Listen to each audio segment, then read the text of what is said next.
Actually, actually, that's interesting. So you found it, you were trying to create a nonsense poem like Jabberwocky, and you found it hard to create nonsense words. Can you say more why?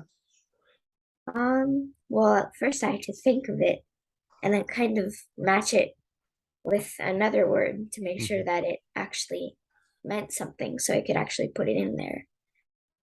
And so if you read my poem, it kind of makes sense. Do you have it handy? I do. Yes. Do you want to read it? Can you put it in the Um, chat? okay, I will.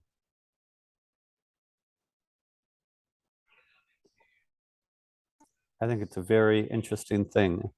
And I love the fact that you had a hard time figuring out how to do a nonsense poem. Yeah,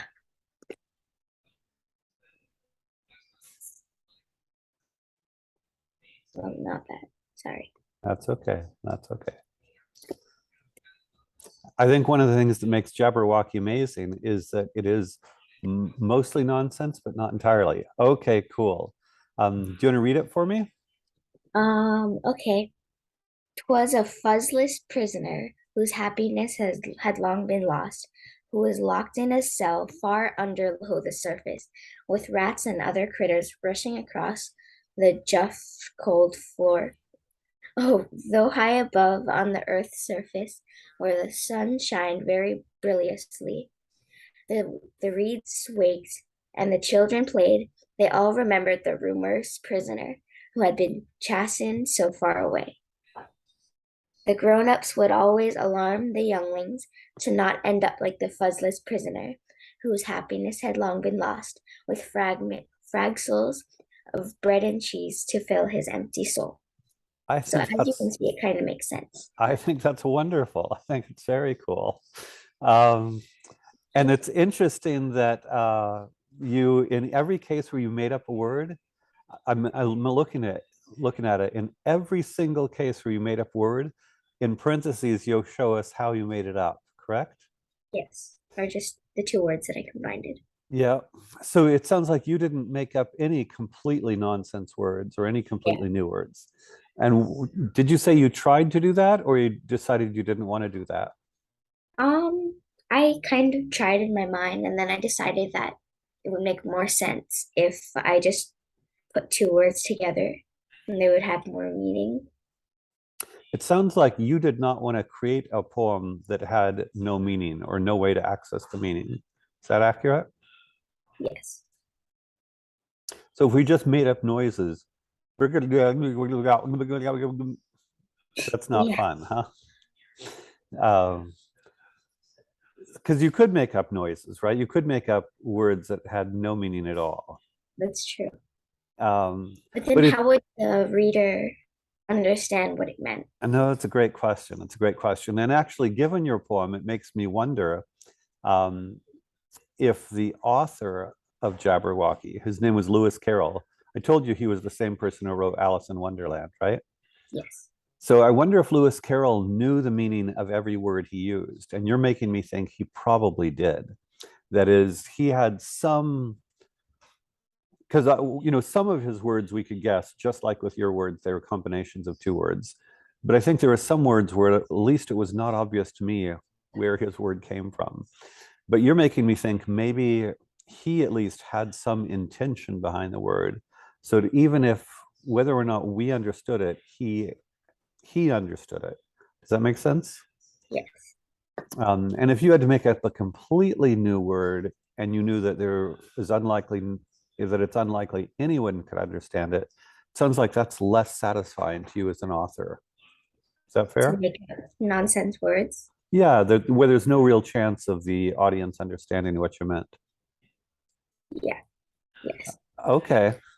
And so then you use a strategy. I want to go through the words you made up. So fuzzless. You want to explain how you came up with that one? Sure. Um, well, so the prisoners in that cell all have to have their head shaved, or Hmm. most of the time in prisons, anyways. And when men get their head shaved, or at least partly short, and then they shave their heads, it's kind of like a peach fuzz. and I always Yep. kind of thought of it like that. And Uh-huh. so I put that. That's fun. Um, and then underlow, underneath and below. Um, Well, underneath plus below, because I was looking up synonyms for one word and then just yep. kind of putting them together. That almost seems like it could be a real English word. That's true, Um, but I couldn't find anything for it. no, fair enough. And then jough, that one is different, jarring and rough. Uh, how do you pronounce it? Jough, Jough. Jeff, Okay. Jeff. I could imagine actually that one might be hard. If I didn't have your explanation, it might be hard for me to guess. The jough cold floor. Because jarring, jough I might guess was rough, but jarring, I don't know if I would get that. But I think one of the things that Lewis Carroll is doing too is playing around with the sounds and so jough cold floor, I think my mind would create some sense of some kind of, you're telling me something across a cold floor, whether I got it was jarring or not. Okay, Briliously, that's actually a little bit, didn't he use brillious or brillig? He used brillig in his really? Okay. poem. Oh, I didn't notice that. Yeah, Well, so but briliously is different. yeah. Um, bright plus marvelous, swaked, swing plus shaked. That kind of makes sense. Rumerce, ruthless plus merciless. Rumerce is maybe the hardest one I can see. Mm. Uh, So if I maybe copy and paste the poem into this chat without any of the explanations, some of them maybe wouldn't make sense. or it would be hard, I would be guessing. But that's okay. I think, as you know, when you read something you don't quite know it, I'm sure you run across words you don't completely know. Mhm. And your mind makes things up. And you, in my experience, we still kind of make sense of the whole thing as long as there are not too many words we don't understand. That is, there's a point at which it's just too hard and we lose it altogether. Um, so rumors that can make sense, chasten, chained and fastened. I think Um, you can pronounce it however you want. how would you pronounce it? At first I didn't really play around with the sound, so I did chasten, Uh, but I like it better when you play around with the sound, so maybe chasten or something. okay. Um, did you know that there is an English word, a real English word called chasten? Chasten or Yeah. chastened? So Wait, I'm going to put chasten or in the chasten?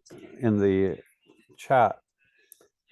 Chasten, spelled exactly how you spell it, Wait, let but it me see. means to have a restraining or moderating effect on. Um, Huh, okay. so I'm trying to think, is it similar? It's similar to your meaning, but for instance, if you thought that a certain restaurant was going to be the greatest experience on earth, I might say, I've been there, it's not so great. I'm going to kind of, you know, chasten your expectations. And that's not a great example. Um, it might, or let's see if I can think of a better example. Uh, it says of a misfortune. So if you thought that, maybe, yeah, going someplace was going to be a really great experience, but you actually went and it was not such a great experience, that might chasten your expectations a little bit. So that's Okay. why chained or fastened, it's a little bit different, but it's interesting that you made up a word that was actually an English word. It's a Oops. I'm slightly gonna. different meaning. So after this call, I'm gonna fix or change the poem a little bit, and then I can share it with you next week. Okay, that sounds good. Um, and then fragsels, fragments and morsels. Fragsels of bread and cheese. In English, I think of fragments and morsels similarly. How are fragments and morsels different from each other? Well, morsel to me, or from what I've read, or the context that I've read it in, it's like just a little bit, and then fragments are different parts. A fragment of a worm or something like that. Okay, okay. No, they are a little bit different. Um, and morsel usually has connotations of food for me too, whereas fragment not necessarily. You could have a fragment of table or something hard. Um, and in some ways, bread and cheese, I'm thinking of fragments of bread and morsels of cheese, but maybe you combine it to say fragsels. Uh, okay, well, very cool, very cool. Now I want to figure out what the poem means. So here, I'll try reading it. "'Twas a Okay. fuzzless prisoner whose happiness had long been lost, who was locked in a cell, far under low the surface, with rats and other critters rushing across the jough cold floor. Though high above on earth's surface, where the sun shined, very briliously the reeds swaked, and the children played, they all remembered the rumerce prisoner who had been chastened so far away. The grown-ups would always alarm the younglings to not end up like the fuzzless prisoner, whose happiness had long been lost with fragsels of bread and cheese to fill his empty soul." Okay, very interesting. So I guess my question is, we hear about the prisoner in the first stanza. We don't hear about the grown-ups until the last. Um, and so the grown-ups are alarming the younglings. So it sounds like, in some ways, the first two stanzas are kind of descriptions. Um, oh, the children are the middle. I see the children are introduced in the middle. I'm just talking out loud as I make sense of it. Does that Yeah. make sense? Yes. So I get a sharp picture of the prisoner in the first stanza. Then, okay, high above, we have the children playing. They all remember the rumer's prisoner who had been chastened so far away. And then now we have the children, they're playing, but then they know about this prisoner. Sounds horrible. And the grown-ups alarm the children not to end up like him. Okay. So that's fairly interesting. Tell me what you were thinking when you wrote the poem as a whole.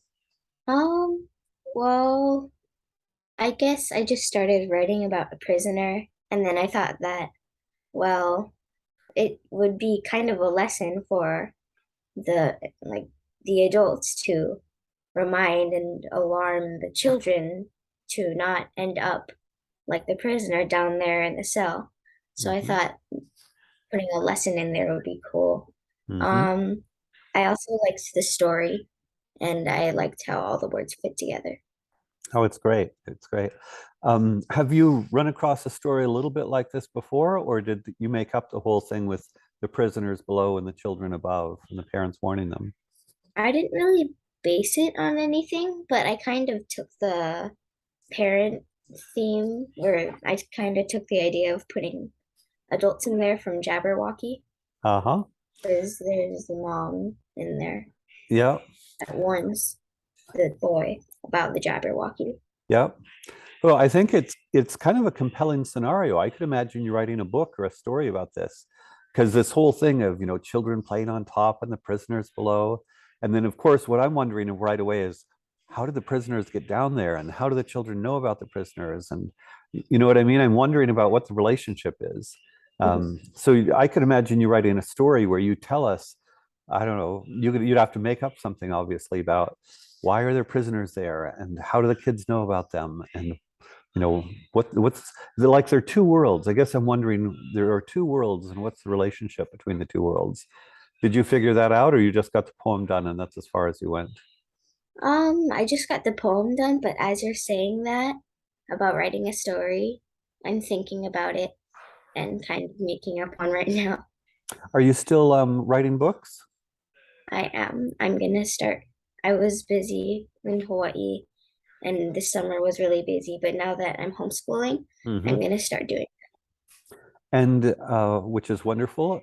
And I forget, who's the protagonist of your earlier books? Medusa mostly. I thought she was the antagonist. That Well, is, didn't you have okay. a heroine who's fighting Medusa? Yes, there is. Wait, what What's does I've what's only heard the word protagonist once and I've only No learned what problem. it means. So can Protagonist is kind of like the good guy, and antagonist is kind of like the bad guy. oh, So okay. Abigail, right? Abigail Williams, is that it? Yeah, Are all yes. of them Abigail Williams books? Yes. So if you wrote this, would that be another Abigail Williams book, or would you have a different protagonist? Um, it'd be another Abigail Williams book. I see. Would you have a Medusa in this one as well? Yes, I do. Is Medusa the antagonist throughout all the Abigail Williams books? Yes, although I am introducing some more, so Got she's it. not the only. So just to help you remember, pro is like pro or in favor, anti is like against. And Yeah, so protagonist is the kind of one, usually the protagonist, when you're reading a book, the protagonist is when you're saying, yes, I want you to win. Or the author, or it's clear that that's the one the author wants to win. Whereas the antagonist is usually the one the protagonist is struggling against. That's why I think of Abigail Williams. Don't we want Abigail Williams to win? yes. Okay. Right. And she's kind of fighting against Medusa most of the time, right? Yes. So that's why I think of Abigail Williams as the protagonist, the one we're pro, and Medusa is the antagonist, the kind of one we're against and the one Abigail's fighting against. Make sense? Yes. So all of them, how many different books do you have now? I have two published, and then I have one more Okay, in the so it's making. three. They're all Abigail Williams versus Medusa. Yes. And then this one, do you think that you might be interested in doing a story based on this one or a book based on this scenario? On the poem or Yeah, on the yeah, book? on the poem. Yes.